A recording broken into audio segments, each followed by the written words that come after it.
Hey guys, in today's video we're going to be continuing our upgrades on the Ender 3 Max Neo. In the last video we installed Big Tree Tech's Raspberry Pi dock and CB1. Continuing with that, we're going to be installing today an E3D V6 all-metal Hotend, dual fan assembly, adjustable probe mount, Capricorn tube, and replacing the build plate.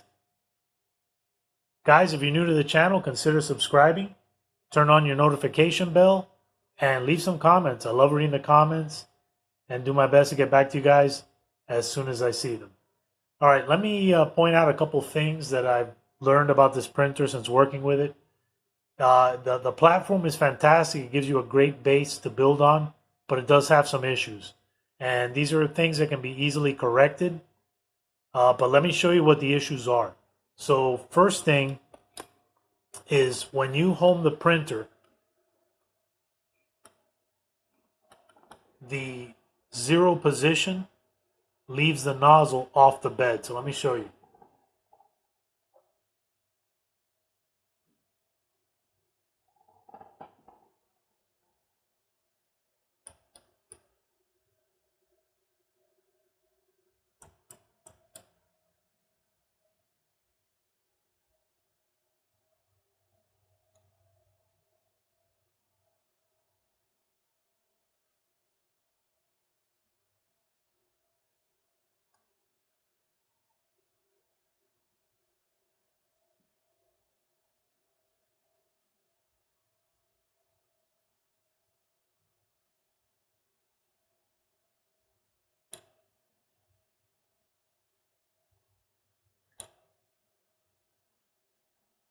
All right, let's move the print head over to the zero position.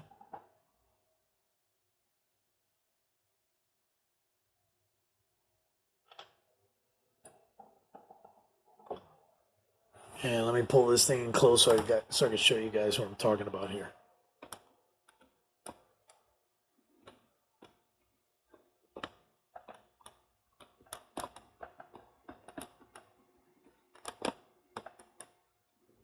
All right, so if you look carefully at this print nozzle, see the nozzle right here? So the nozzle right now is about, let's measure.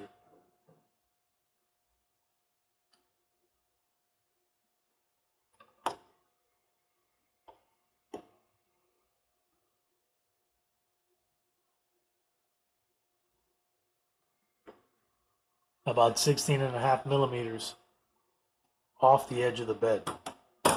The zero position should have the nozzle right on the edge of the bed. So like half on, half off the bed. That should be zero. That means 0 millimeters from the edge of the bed. The problem is what they did with this particular printer is they moved the whole Hotend assembly more to the left.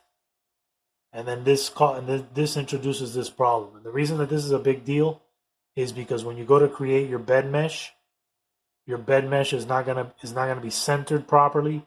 In Cura, when you're gonna go print things, the prints are not gonna be centered properly. And if you're changing your firmware from the stock firmware, you're gonna have problems like this. Now in the stock firmware, I'm not sure how they had it set up. They must have somehow accounted for this. But in Clipper, in Miguel's professional firmware, this introduces a lot of problems. So we're going to address that.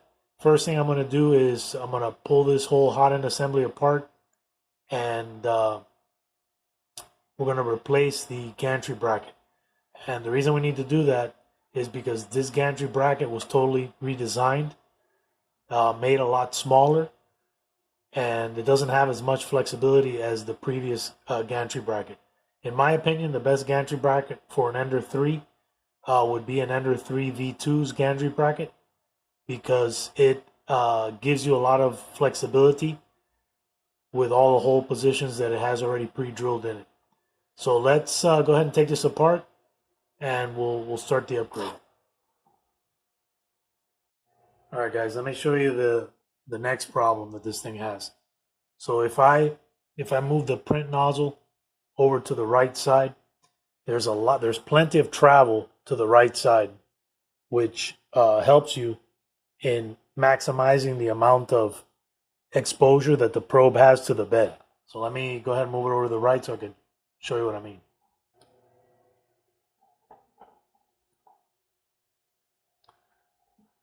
Now, right now I'm at 310 millimeters from the switch, and you can already see that this thing is already putting tension on the print head, and it can go over a lot more than that. So it's not just limited to this position.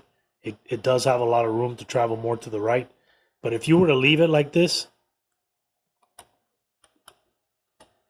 you can see that the probe reaches this part of the bed, but misses out on probing all of this. So if I was to move this out some more, which I can, let me go ahead and move it out some more. See how this is all stretched now? So this is pulling, it's pulling the whole print head this way.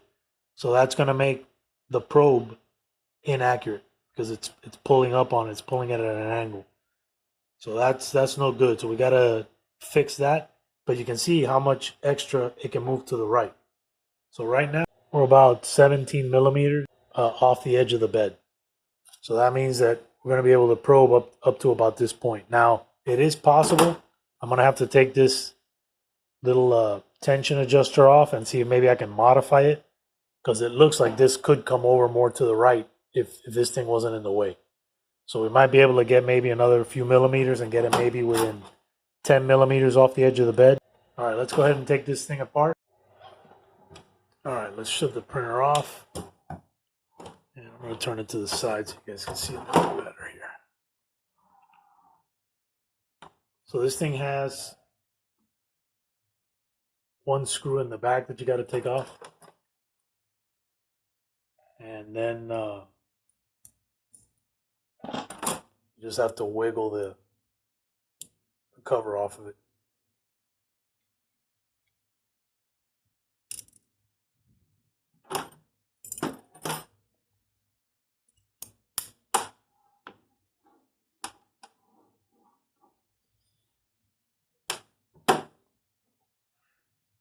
Just pull this plastic side out towards you. And then we got this thing off here. All right, so let me show you this, why they had to move it so far over to the left. So if you look at this new hot end that they got here, it is an all metal hot end. And I did look at it. It's very well designed as far as the interior part goes. Where they screwed up here is making this thing so wide. Because in doing that, they had no choice but to shift this all the way over to the left, and it doesn't leave room for a secondary fan unless you have something real big and bulky above the hot end. So let's go ahead and take this thing off.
All right, so let's loosen up that gantry bracket.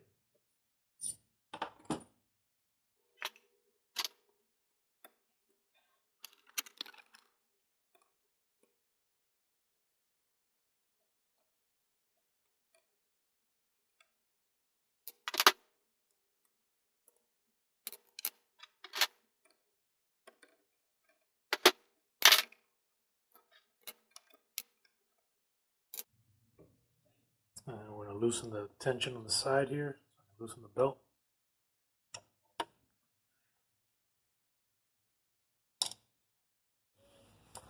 Alright guys, so let's take this last wheel off.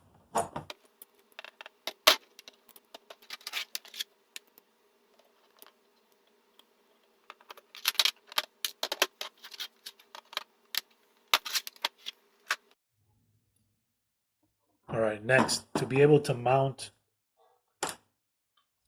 the E3D V6 Hotend, you're going to need an adapter. So I have an adapter that I include when you pick up the fan bracket for this. But I also had to remake the gantry bracket. So if you remember when I opened the video, I talked about the position of the probe being in the wrong place. So you can see the original position for the hot end was here. And we were over too far to the left off the build plate. So by taking this off and moving it over here, now we put the hot end in the proper position. All right, so let's go ahead and finish putting this thing together. Okay, so I had to make this adapter in Onshape, and this is modeled after the Ender 3 V2 stock bracket. It just has a few changes because since it is 3D printed out of plastic, I had to make sure that when we tension the belt, we don't pull this thing apart and break it.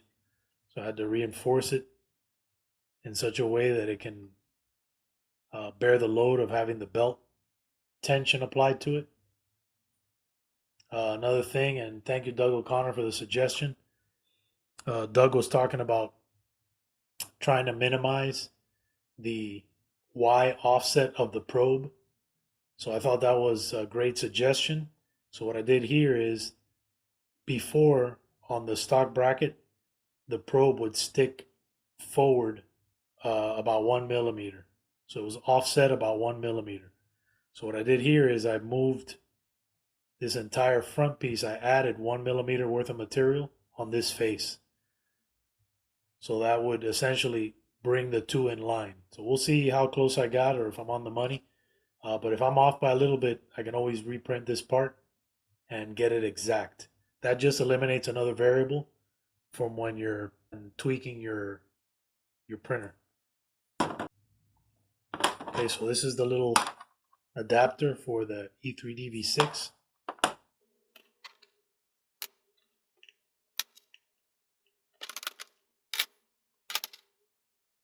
Oh, before you put this on, make sure you put the wheel bolt on.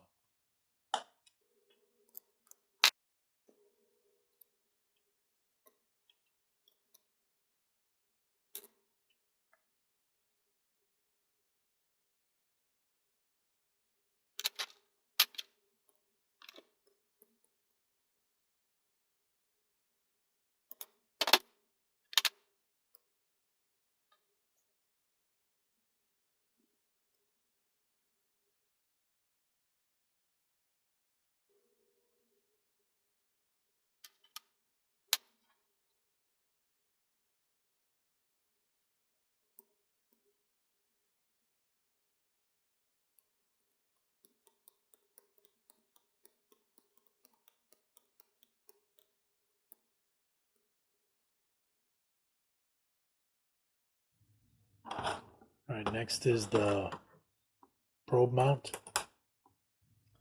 All right, guys, so here's the probe mount, and this is currently available on Amazon. So if you guys want to pick that up, I'll leave a link in the video description.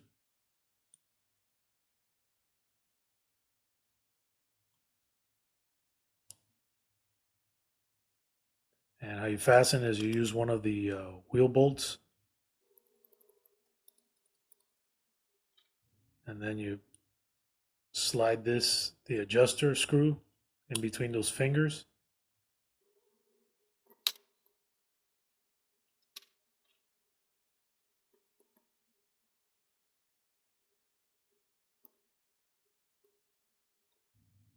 And you don't want to tighten this all the way yet. So leave it so that it's loose. And then you want to make sure to have it in the lowest position.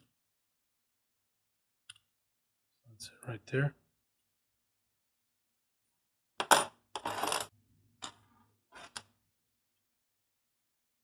Let's mount the probe.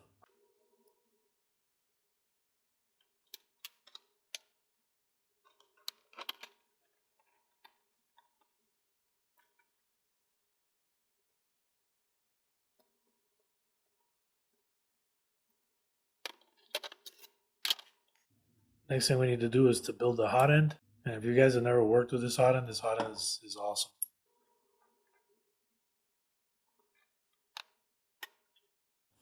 Alright, so now let's build the hot end. So to build the V6 hot end, just get your heat break. You got the heat block. Now the heat block has threads on both sides, on one side, but the grub screw that holds the thermistor is only on the bottom. So you got to make sure that you orient this thing properly. So if you notice here, there's no thread up here. So make sure that both of these threads are on the bottom.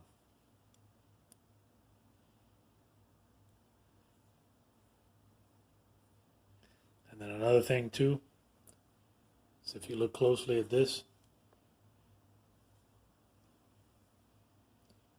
you notice that the very first thread is kind of tapered, so that thread actually doesn't grip anything. So it's okay if it sticks out a little bit out of the top.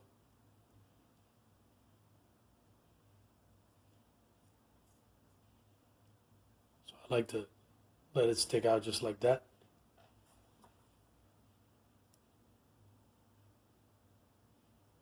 And thread your nozzle on.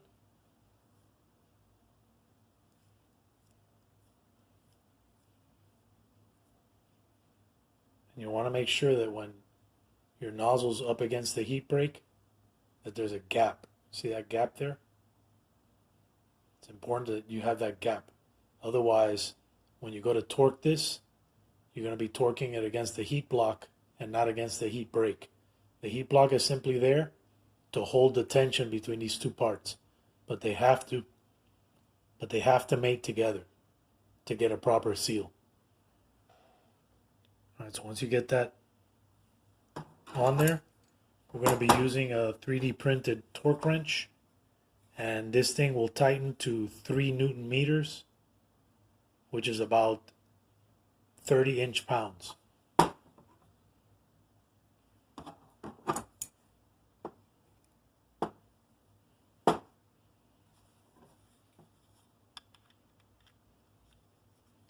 So you just want to hold it with the crescent wrench and tighten it till it clicks. Okay. Now what I want to do next is apply some thermal paste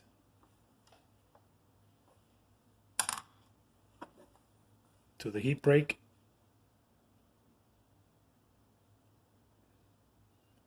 And I like to apply the thermal paste near the top, and you don't need a lot.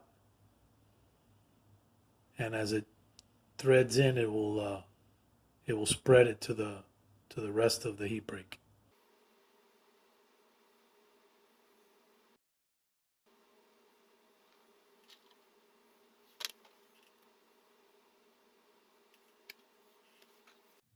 As it threads in, if you want to move that thermal paste close to the heat break, that would be good.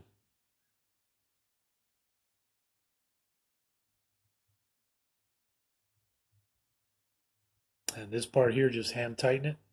So I'm just going to hold the heat block and with my hand just tighten it. And that's it. Okay, so let's mount it on the gantry bracket. All right, next let's get our fans, our side fans. Move this out of the way for now.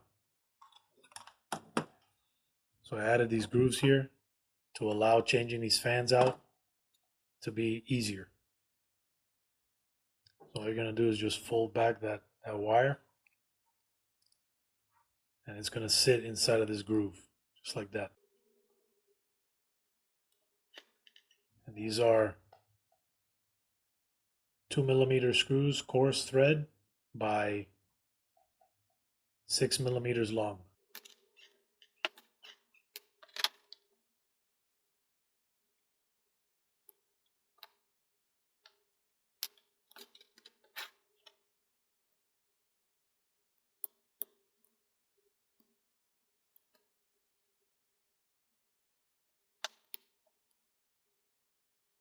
So save the bottom screws for when you put the ducts on.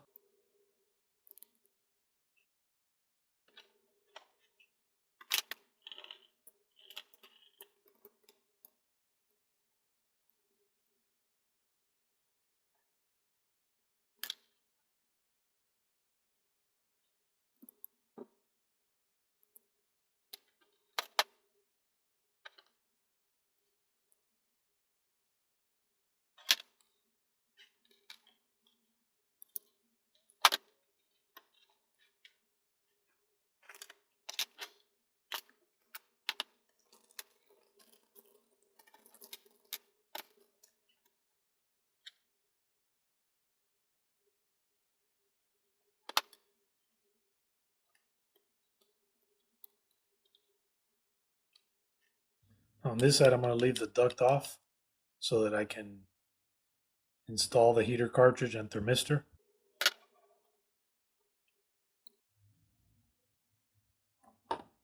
Okay, so now on this part,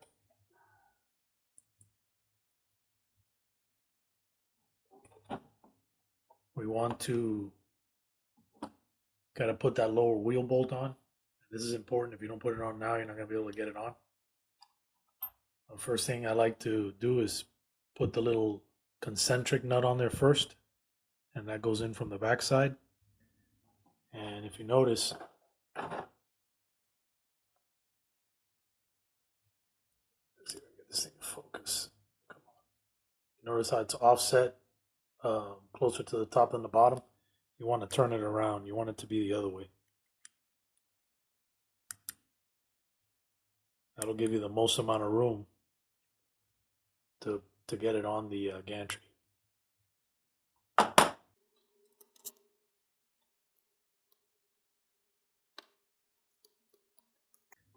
And I would leave it loose. Like don't tighten it, because we may need to be able to finagle it to get it on the gantry. So I'm just putting the nut on there, but I'm leaving it loose, just so long as you got the screw in there. Because once we put the fan assembly on here, you'll be able to get an Allen key in, but you won't be able to get the screw in. So now let's slide the V6 Hotend into the fan assembly. And we want to make sure that these fan wires are on one side. And you also want to put the collar on.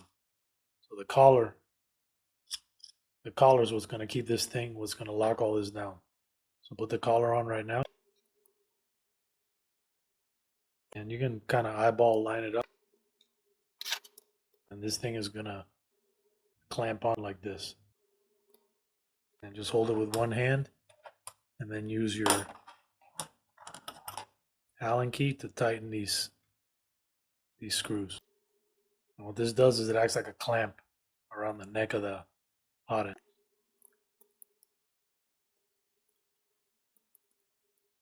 Now you want to make sure before you tighten it all the way that this thing is straight. So go ahead and straighten out your heat block.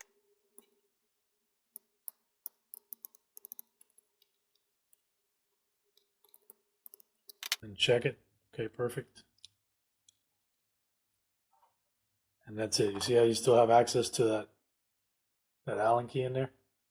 So you can get an Allen key in, but you're not going to be able to get that bolt in if you don't put it in now. All right, so now let's mount this thing on the gantry. And we're going to have to put the belts on first. What I'm going to do to make this easy on myself is I'm going to take this screw off of here, and also the one on the other side.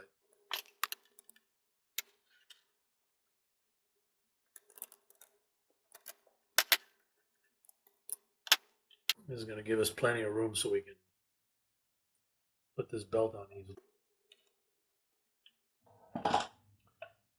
Okay, so to fish the belt on, you're just going to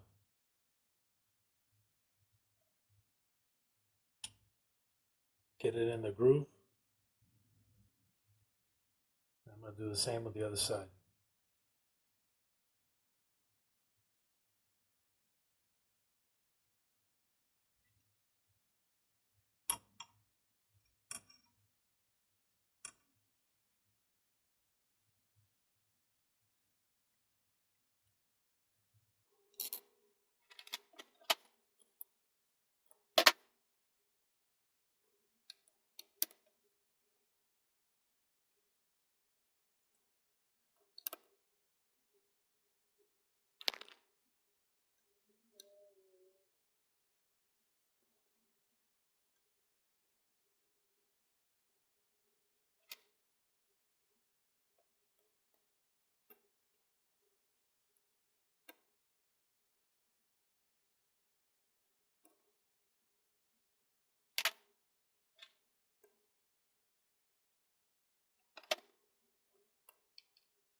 All right, now we can put the belt tensioner back on.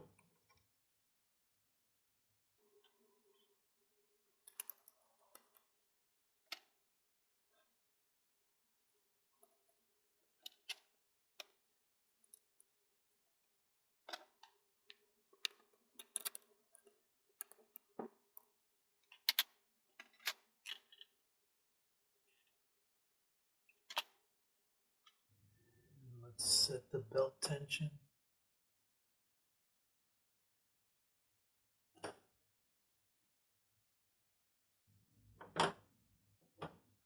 What I'm using to set the belt tension is this little tensioner tool. And the way that it works is you thread the belt under this middle pin and above these outer pins. So I'm going to put it upside down just so that I can read it.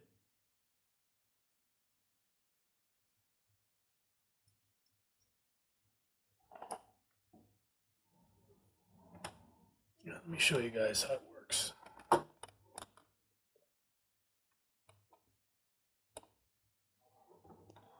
See how right now it's reading low because there's no tension.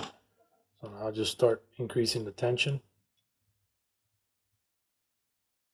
And then I want this little bar to be on the second notch.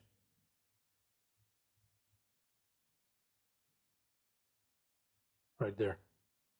And you want to make sure that you set the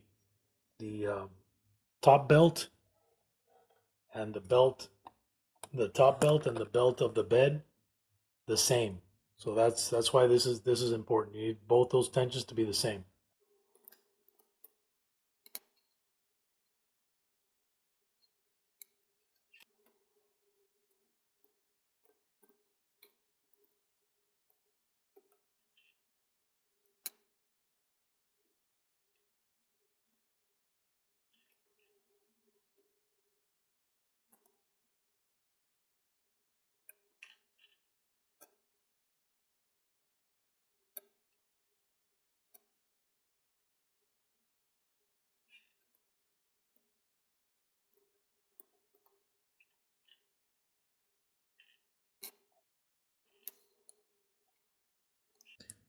All right, so this Hotend uses a different thermistor, so we can't use this one. So what I'm going to do is fish the new thermistor down, and I already have a little connector on here.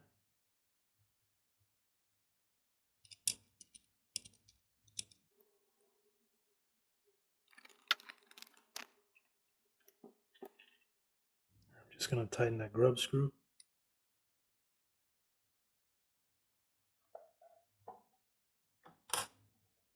And then lastly, the heater cartridge.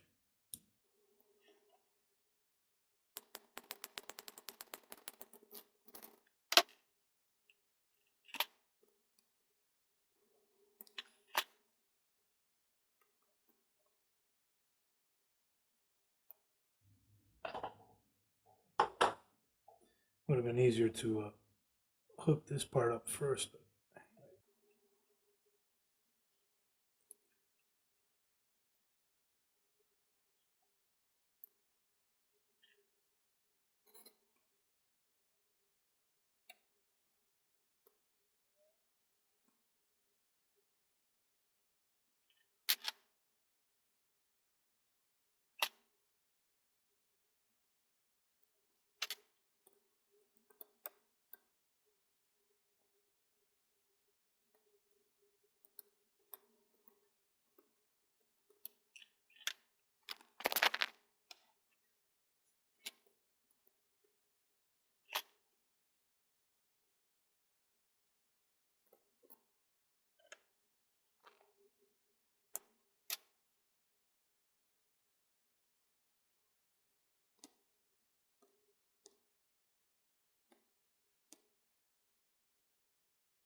And the last thing is the thermistor.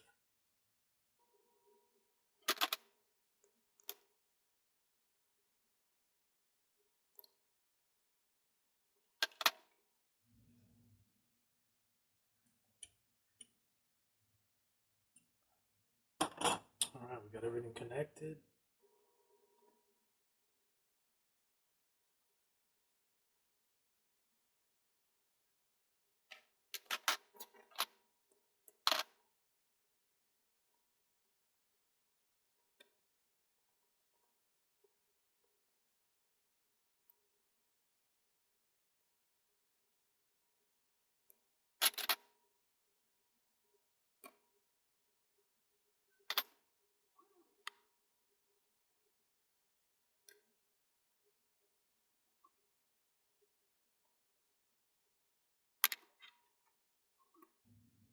All right, it looks great. All right, now let's measure up some Capricorn tube and we'll replace that. I like to put the tube in from this side first and then cut it on the opposite side.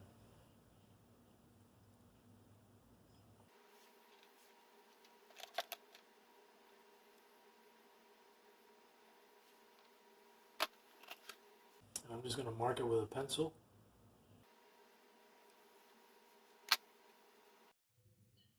All right, guys, and what I use is a cutting jig. So this is a guide that allows me to cut the Hotend tube perfectly straight. want to do is fish it through the tool.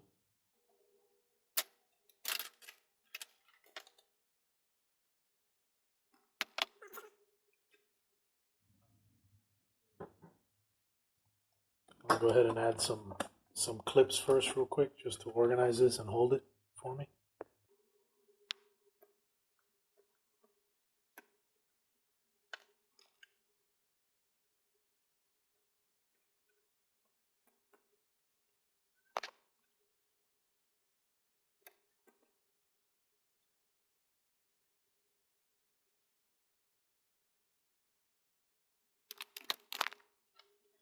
And to use the tool, all you're doing is taking your razor blade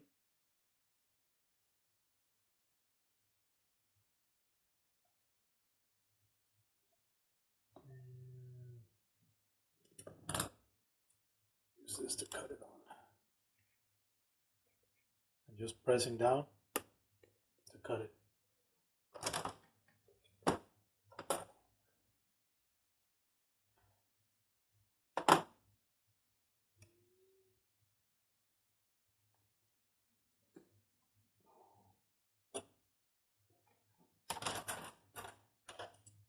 Alright, so the Micro Swiss dual gear extruder uses compression fitting. So it's this little collar here. Slip that on the tube. And you want to slip the tube inside of the extruder.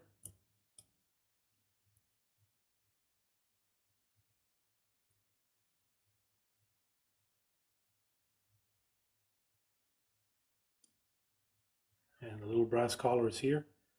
And this little brass collar, it's important that you don't over tighten this because you don't want to deform the Bowden tube.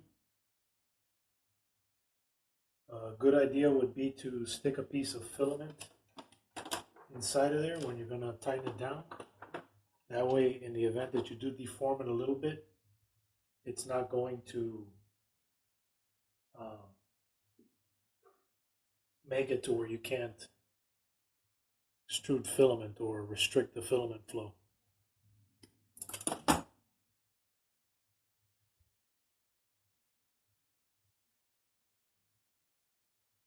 So I'm fishing the filament in.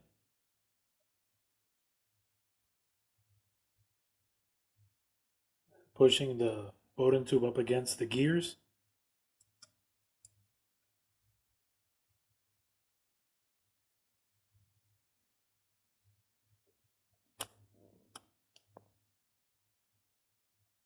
What I'm going to do is I'm going to turn it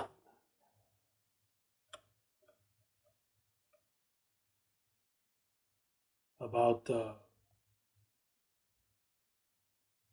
half a turn, and then I'm going to check it.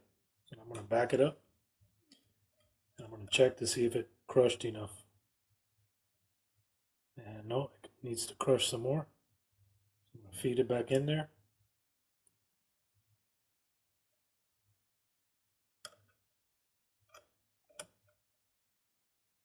And I'm going to give it another quarter turn. Back it up again and check it.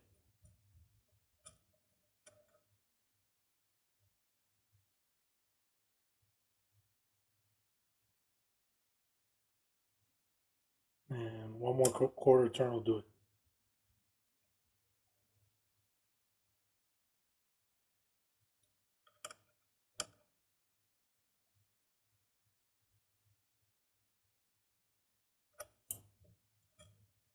That should be it.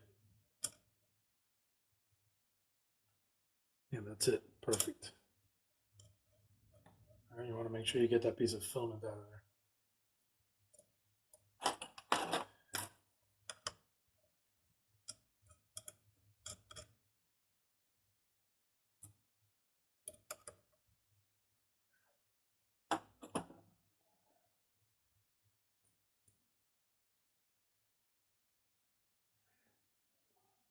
All right, let's put the last fan duct on.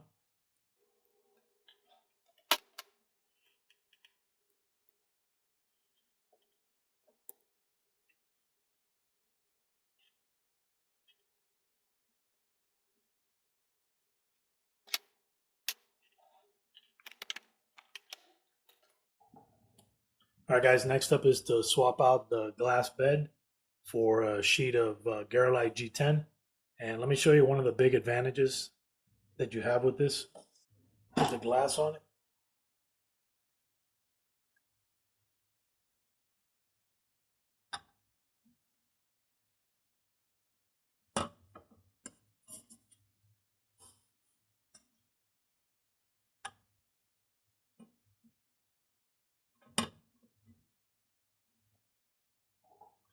See that? So 954 grams.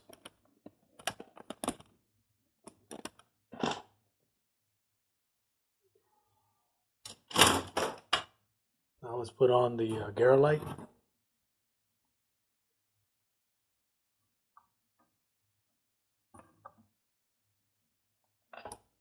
$328 grams. So one third the weight. And the Garolite G10 works with PLA, PETG, nylon, ASA, TPU, and there's one that's precision cut for this machine. I'll leave a link in the video description. That way, if you guys are interested in picking one up, you can. The bed clips I recommend that you pick up for this are these. And the way they work is, so it will slide from this side on this edge, and this provides the spring to keep the tension. And this is the only part that you'll see on the build plate. It's just this little tiny little square. So it doesn't get in the way, it doesn't stick up. Unfortunately, I'm out of these. I just have this one left. But you would need, for something like this, you would need about 10 of them. So I think they come in a pack of 10, and they're relatively inexpensive. For now, I'm going to use these little mini binder clips. And these are real small too.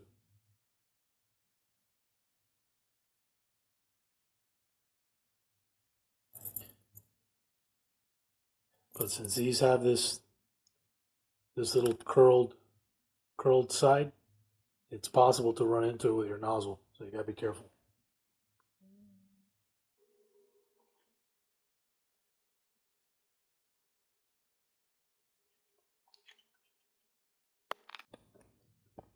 All right, so let's switch on the printer, and we'll home it, and then we'll set the Z offset.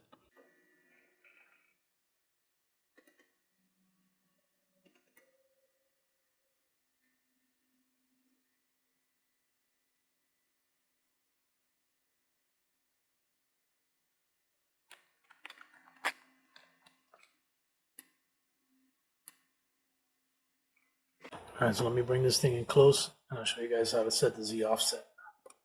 All right, so what I'm going to do is I'm going to bring the printer down to the 0 position.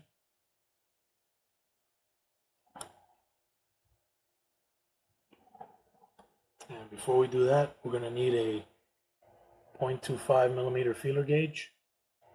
All right, so in Clipper, there's a console command that'll drop the bed probe. So I'm going to do that now. Once the bed probe is down, I'm going to bring the probe up. To do that, you turn it clockwise.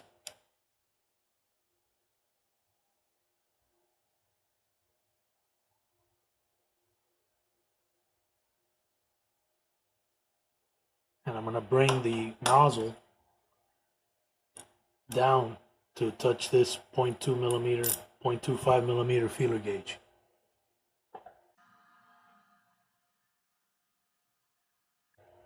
Zoom you guys in close so you can see.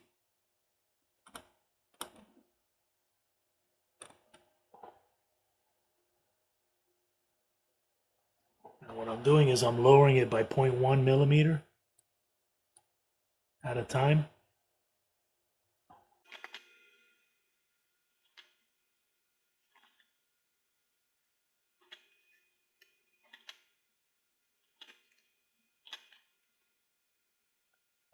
And that feels about right there.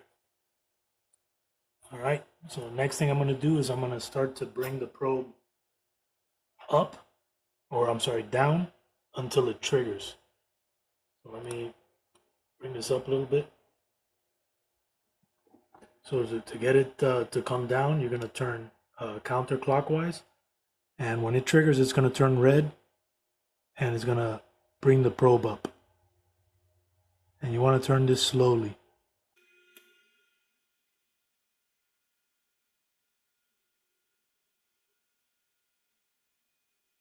Sorry guys, I ran out of storage space. All right, so just keep going down counterclockwise until it triggers.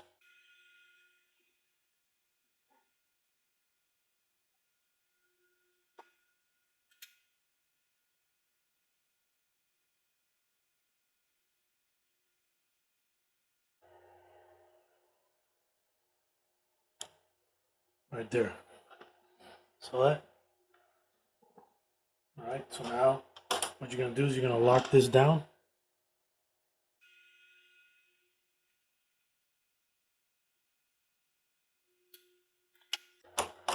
And that's it. All right, so now let's rehome the printer and we'll check our Z offset.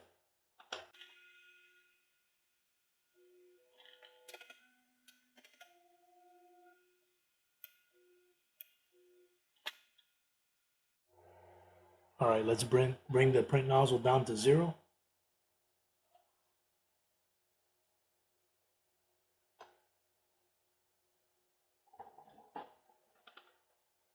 And let's check our gap.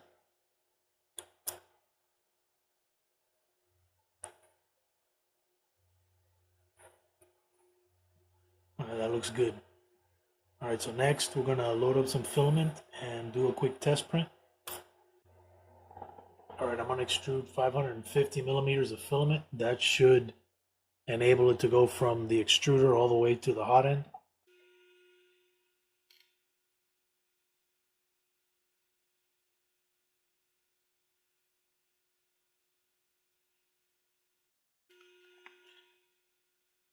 All right, let's print the test square. And this is so we can verify our Z offset. And if we need to make any adjustments, we'll do it in Clipper just by changing the Z offset. But the numbers should be in like the hundreds of a millimeter. All right, guys, the square is done. Let's check it out. And the build plate is still kind of warm. It's about 60 C at the moment. Let's see if we can get it off.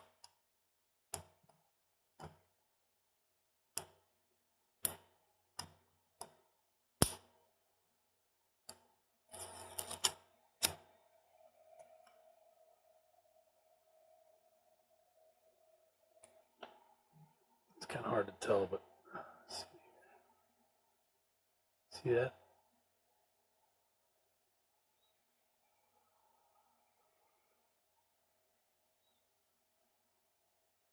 Let's see if the brim is easy to remove.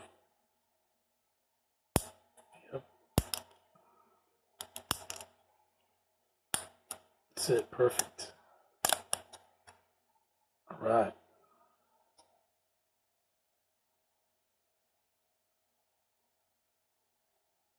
All right, so we're all dialed in with the Z offset.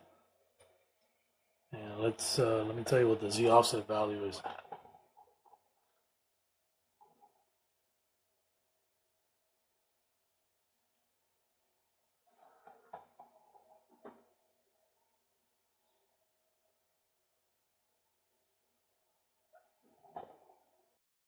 All right, guys, let me show you the Z offset.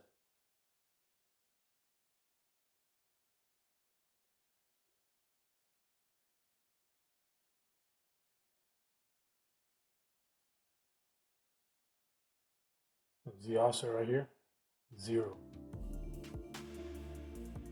That's as good. That's as good as it's gonna get. All right, guys, I'm gonna end the video here. There's a lot more footage that I recorded on this build, so keep an eye out over the next couple of days, and I'll release them as I edit them. Guys, if you're new to the channel, consider subscribing, turn on your notification bell, and leave me some comments. I love reading the comments and do my best to get back to you guys as soon as I see them. Alright guys, till the next one. This video's a wrap. Take care.